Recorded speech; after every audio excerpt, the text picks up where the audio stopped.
At Verizon, anyone can trade in their old phone for a new one on us with Unlimited Ultimate, which means everyone in your family could get a new phone and stay on your family plan, keeping you close. Hey, Mom, you seen my toothbrush? Yeah, I'm almost done with it. Oh, maybe too close.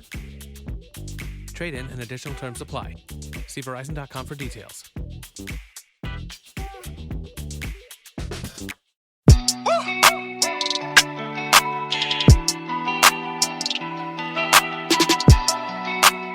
Welcome. Welcome to Mama Mystery. I am the host, the owner of this show, the girl that does all the research, all the writing, and delivers you high quality material. And there's also my What's husband. your name? You didn't even Kelly. give him your name. Nice intro, dummy. Guys, I'm her husband. I contribute absolutely nothing to this show, and my name is Austin, and I'm just here for shits and gigs. And you barely do that. I barely even do that, even though you just gigged. You know what? If there's noise in the background, it's because he likes to hold his microphone rather than set it on a nice smooth surface like me. So if there's a bunch of background noise, you can just address your complaints to Austin, period. Good one. Where was that going? Let's get into the show. Welcome. Okay. I'm glad you're listening, folks. We're so glad you're here. Thanks Happy for hanging Monday. out with or us. Happy Sunday if you're a Patreon, because they are getting it early. Oh, dang. Patreons, they know where it's at. Yeah, we actually have some new Patreons to thank. So here we go. We have Molly Pearson, Woo woo, Allie Johnson, woo woo, Jana LaRue, woo woo, Taylor Guest, woo woo, Carrie Becchetti, woo woo, Alexander Johnson, woo woo, and Melissa Ferris. Woo woo. What's Appreciate up, you y'all. all. Thank you so much for joining our Patreon. I hope that you enjoy it. And that I hope you enjoy your early episodes, your free stickers, and any other perks. An exclusive episode every month. Okay, anyway, let's get into it. We're talking today about the Savopoulos family. Savopoulos. Are we in Germany? Savopoulos. No, we're in Washington, D.C. Right on. Savopoulos. Savopoulos. Say it correctly.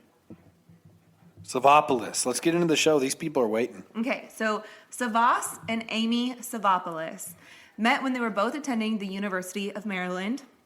Savas had a huge crush on Amy, but Amy wasn't really interested, and this went on for about 4 years, all through college.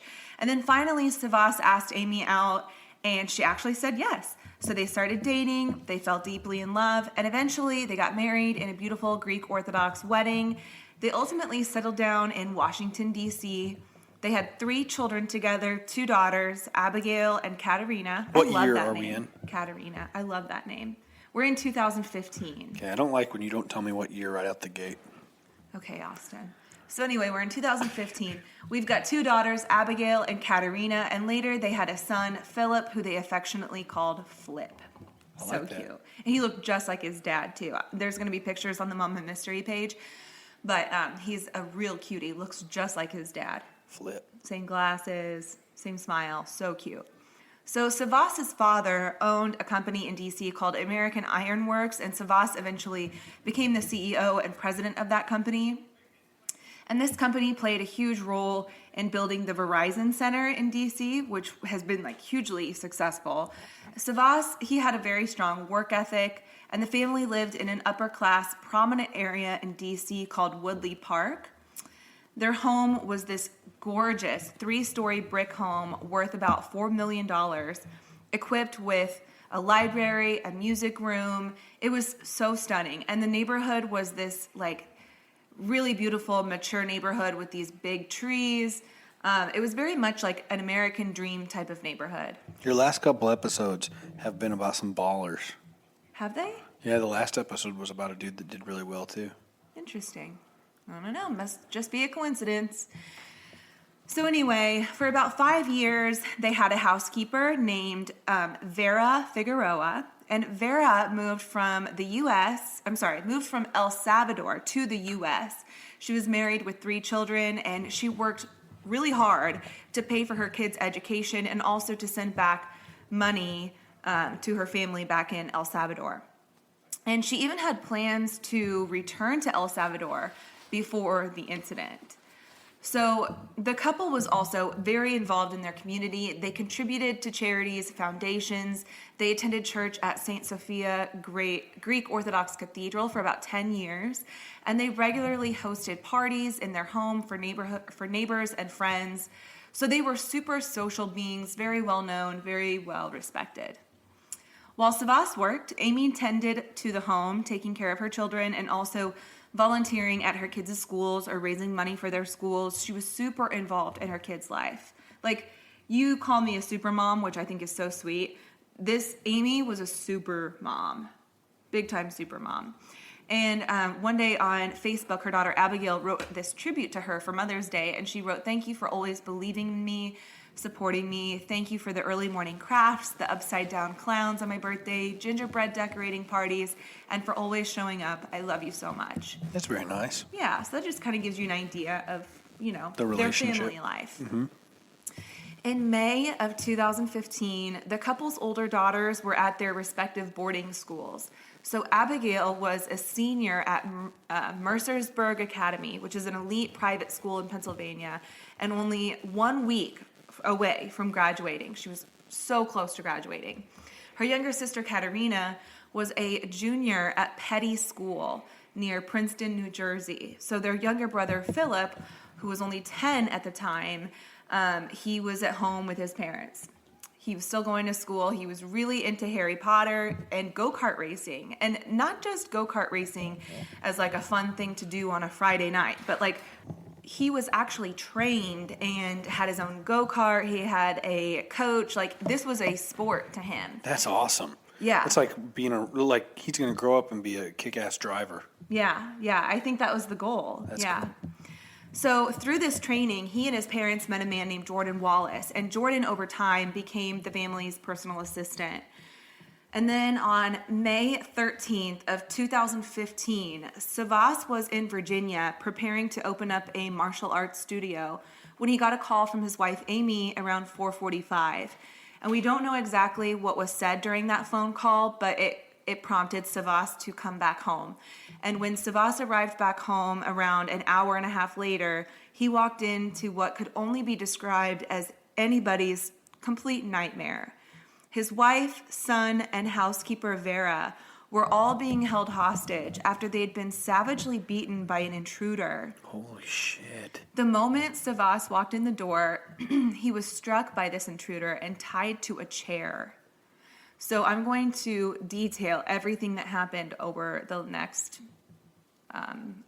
12 or 14 hours, 15 hours.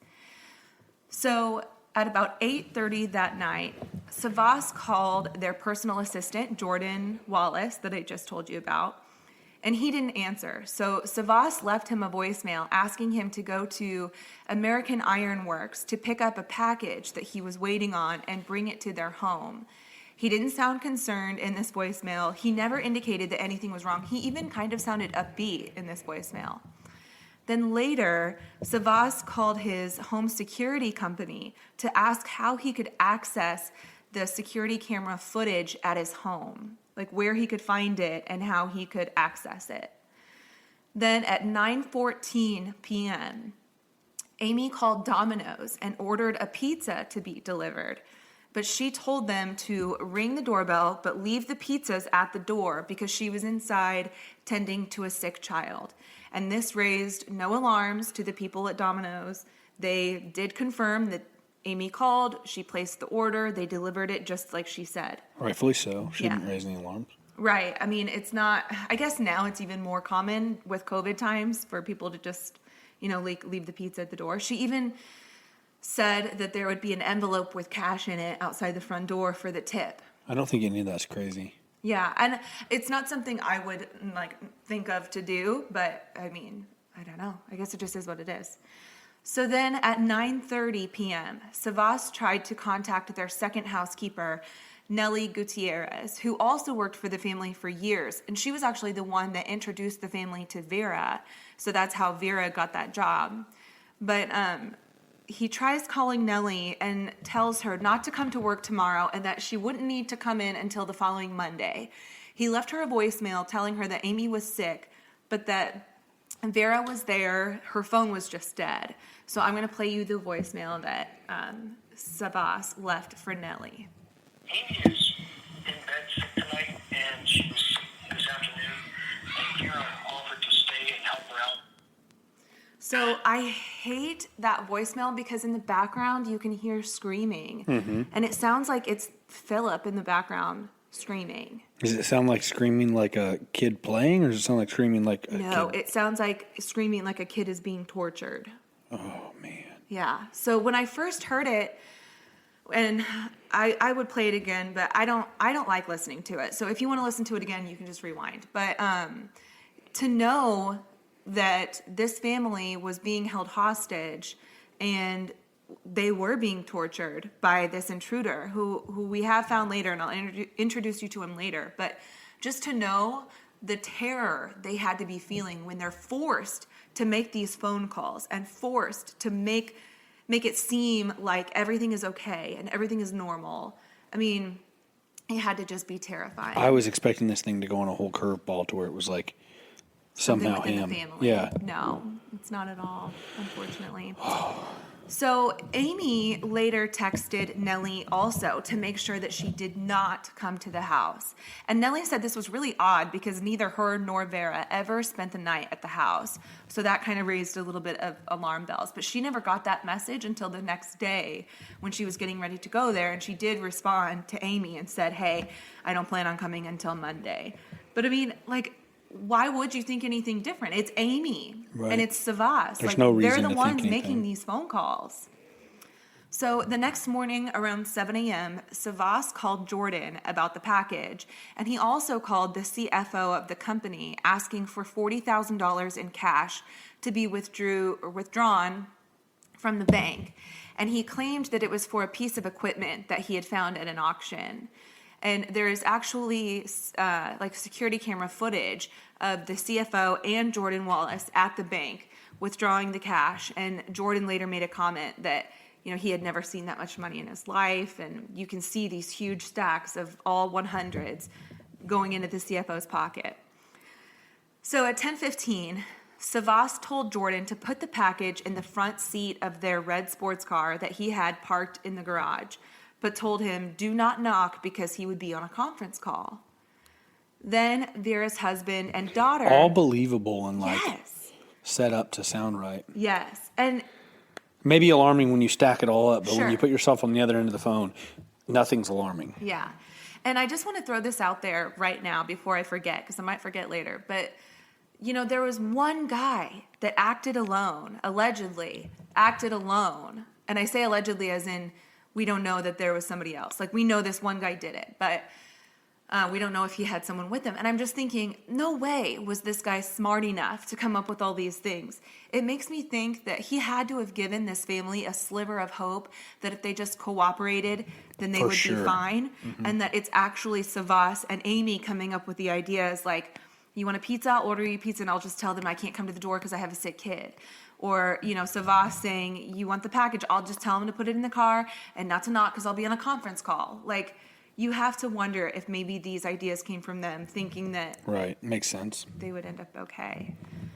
So later that day, Vera's husband and daughter showed up at the Savopoulos house worried because she never came home the night before and she wasn't answering her phone. So they walk up to the front door, but nobody answered after he rang the doorbell. Although he did say that he could hear dogs barking from inside and what sounded like furniture being moved around or like shuffling around or maybe a chair being dragged across the floor. But like he couldn't hear anybody talking. He just noticed somebody's in there. And then right after they leave, Savas calls Vera's husband to tell him that Vera and Amy were really sick. And I've read conflicting reports. I've either read that they were at a hospital or they were getting ready to go to a hospital, but that he wasn't sure which hospital, so he would call him back with that information. But Savas never called him back. At 10:26, Jordan texted Savas. Is this 10:26 p.m. or a.m.? A.M. The next morning. Yes. So 10:26 a.m., Jordan texts Savas saying package delivered. And then around noon, just an hour and a half later, neighbors noticed a black man with dreadlocks entering the garage, but they couldn't tell if he opened it himself or had a garage door opener or if maybe somebody else opened it for him. And then finally at 1:20 p.m., a neighbor called 911 to report smoke and fire billowing out of the windows from the family's home. When firefighters arrived, they found the family and Vera bound, beaten, and stabbed before all being set on fire in the home. Oh my gosh. Vera even suffered from a heart attack during the attack, being literally scared to death. But amazingly, her DNA had been found on a nearby baseball bat, indicating that she actually tried to fight back at one point. And we don't know when this would have happened, but it's just what I imagine is this heroic woman trying to protect the family that she's been working for so long by just like maybe taking this bat and sneaking up on him or something. Just to know that she tried is just so sad. Gosh, that's terrible. But I mean, what a hero though for trying. We know she tried. So investigators on the scene also noted, excuse me, hold on. Okay, sorry about that. I get a little upset because some of these stories are really sad. But anyway, investigators on the scene also noticed a blue Porsche, or Porsche. How do you say it? I just say Porsche. I think when people say Porsche, it's weird.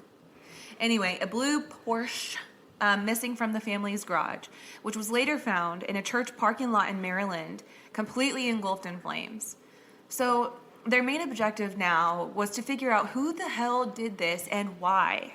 So a nationwide manhunt ensued, and police urged the public to contact a tips hotline with any information they might have. And meanwhile, as they're gathering evidence, they come across the pizza that Amy had ordered the night of the 13th. And in the pizza box remained one half-eaten piece of pizza. And when they tested that pizza for DNA, they were able to find that it matched a man named Darren Wint. No way, his pizza gave him away? Pizza. That's wild. Yeah, a piece of pizza. They also found his hair in multiple rooms of the house. So Darren Wint, he moved to the U.S. from Guyana in 2000 and worked as a welder at American Iron Works from 2003 to 2005. And if Makes you remember, sense why he'd know where they live and know all the stuff about them. Yes.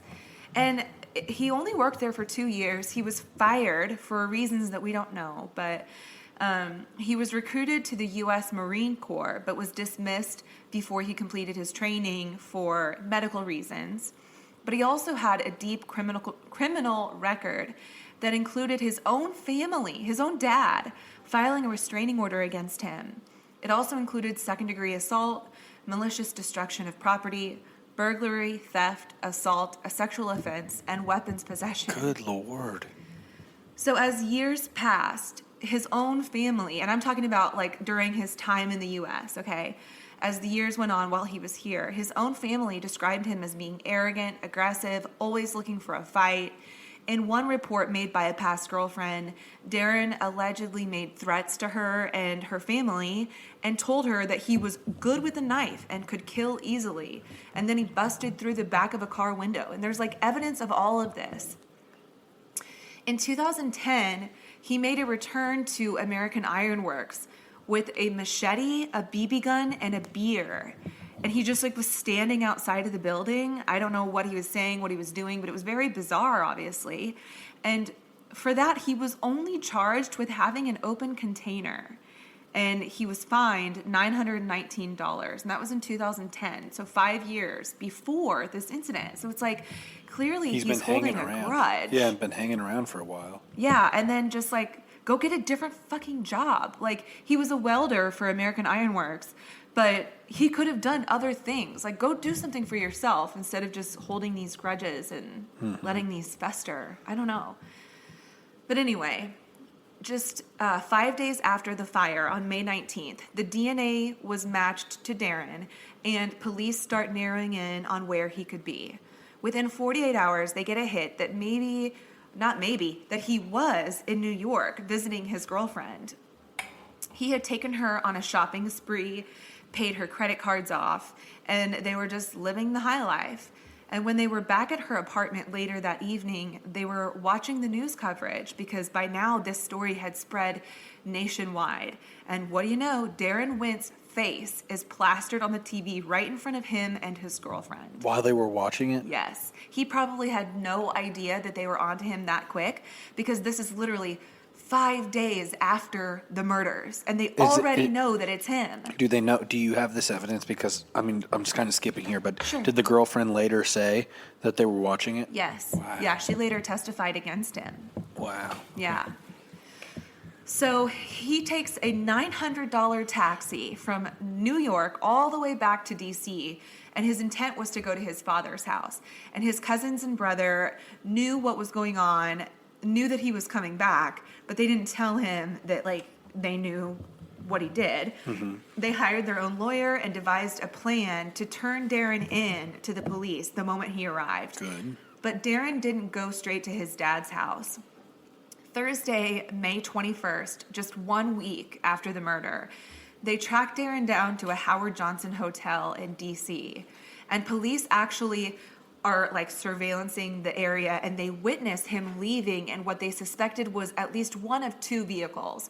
One was a white Chevy Cruze that had Darren along with 3 women, and then in the other was a large box truck. Like, it looked like something you would rent from U-Haul, but it wasn't from U-Haul. And in it was Darren's younger brother, Darrell, and his cousin. So police start following both vehicles and even had an eye in the sky with a police helicopter tracking their movements. And then with direction and precision, 7 unmarked cars pull up on the 2 vehicles and perform this maneuver where they essentially block both cars in on all sides. So like there's a car in front of the box truck and behind the box truck, which is also in front of the Cruze, and then there's a car behind the Cruze, and then there's cars on both sides. Like, they completely boxed them in. It was actually kind of cool to see, like, the graph of how they did it. So they immediately put Darren under arrest and search his vehicle, which is when they found an iPad that belonged to the Savopoulos family, we believe, or it could have been one that he purchased with all his cash, but I don't know for sure. They also found clothing, 2 knives, cash, and thousands of dollars in money orders. In the box truck, they also find thousands of dollars, all in $100 bills, wadded up in like the door side pocket. And they also find a crumpled piece of paper with an address written on it that said 300 Indiana Avenue.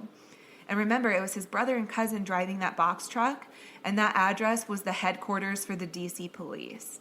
So maybe the brother and cousin really were planning on bringing Darren to the police. Right. Darren is brought in. He's charged with 4 counts of first-degree murder. But you know this story doesn't end that easily. Before trial, Darren's former lawyer, Robin Ficker, who defended him in the past, goes on this public crusade in the defense of Darren Wint. And I can't help but wonder if he just did this for publicity, because he's going on like Nancy Grace and all these like crime news shows. Mm-hmm. And he's claiming that, first of all, he represented him for like some traffic infractions, okay? And he claimed that his first impression of him was that he wouldn't hurt a fly, that he was a very nice person, and he's someone who he would allow his grandmother to have tea with. What? Do you hate your grandmother? Like, why? What the heck? That doesn't make any sense. And then through these poorly made dentures, he exclaims that Darren doesn't even like pizza. He never eats pizza. Darren doesn't like pizza. Robin, the DNA test determined that was a lie. I need one of those like Maury sound bites. That was a lie. So the trial begins on September 11th of 2018, and his defense was that his brothers, Stephen and Darrell Wint, conned him into being at the Savopoulos house so that they could use his minivan in whatever it was they were trying to do. So he's totally trying to pin it on his blame it on other people. Yeah. As always. His own stepmom testifies that she had no idea where he was during the time that he was at the Savopoulos house, like during that time frame, no idea where he was. His ex-girlfriend detailed the shopping spree that Darren took her on after the murders. Is this the black guy with dreads that they saw going in the house? Yes, it is the same guy. And in the pictures, Okay, he has the dreads. Like, Gotcha. it is a match. And then his own brothers take the stand. What amazes me is that the prosecuting attorneys used his own family against him because his own family was willing to testify against him. They knew like what a bad guy he was. So Stephen goes first, and he proves to the jury and the judge that he is nothing like his low-life brother. He has a decent job, he works really hard, and he has proof from his job that that's where he was May 13th and 14th. He was at work. Then Darrell takes the stand. And on the stand, he looked Darren right in the eyes and basically called him out, saying, "I cannot believe you're doing this to me. I'm your brother." Right in front of everybody. It got like kind of heated for a second because Darren just looked at him and didn't had nothing to say, stone cold. No emotion. But when his ex-girlfriend got on the stand and started detailing the shopping spree and everything, she started to cry, which made Darren cry. Darren started crying because of that. So it's just like, dude, you're weird. I can't. So anyway, then in a Hail Mary, the defense calls Darren Wint to the stand. And I know you don't know a whole lot about true crime, but when somebody, like the reason Casey Anthony didn't take the stand is because she likely would have perjured herself and screwed up the story, butchered the story. Screwed up her story. And then you're allowing your client to also get drilled by the prosecuting attorney. You don't just go on the stand to answer to your own lawyer. You have to answer to both sides. Mm-hmm. So anyway, for about 5 hours, he was drilled by the defense and the prosecuting attorneys. He remained very calm. He had an answer for absolutely everything, but he stuck to the theory that his brothers were the ones who brought him to that house. So I don't know. I mean, do you believe he could have done this alone, or do you believe that he could have had help? I think he did it by himself. Yeah, see, and I do too. I think he did it by himself, and with him knowing the family, like you said earlier, he was giving them hope. Yeah. Like, it just all kind of comes together. Like, maybe they were like, listen, Darren, like, hey, we'll help you out. We'll do this as smooth as possible. What do you want? Is it cash you want? Mm-hmm. I'll call and I'll get it. Yep, I'll get the security taken. Are you hungry? Like, kind of like you were saying, I almost believe that. But at the same time, the only thing is at the same time, I mean, if so, you got to think, like, was DNA, do you know, this may be something you don't know, was DNA found all over the house, or was it just found in like one room? So it was found in multiple rooms, and they tried to pin it on his brother, Darrell.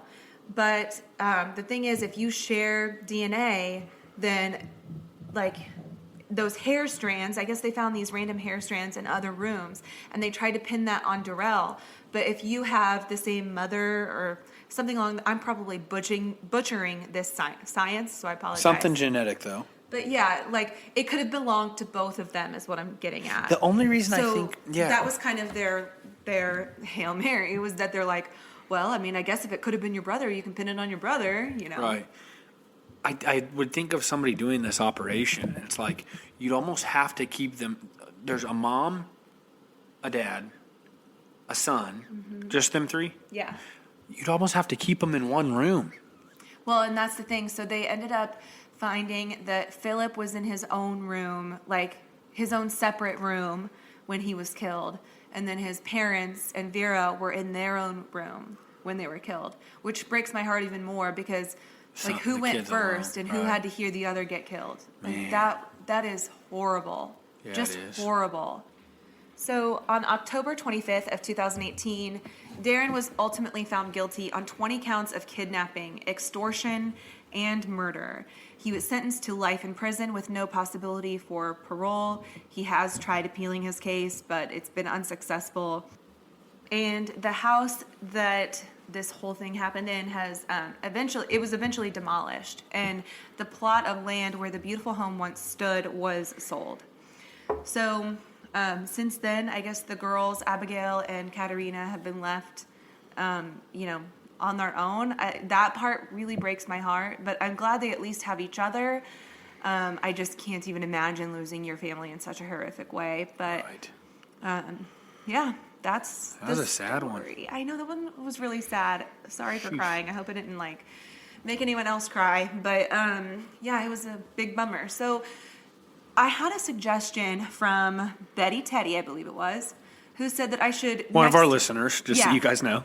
Yeah, she's one of our listeners, one of our Patreons, and one of my friends. And she suggested that next time I do an episode similar to like J.C. Lou Dugard or, oh my gosh, I can't think of her name now, but the girl that was taken to Utah, and Elizabeth Smart.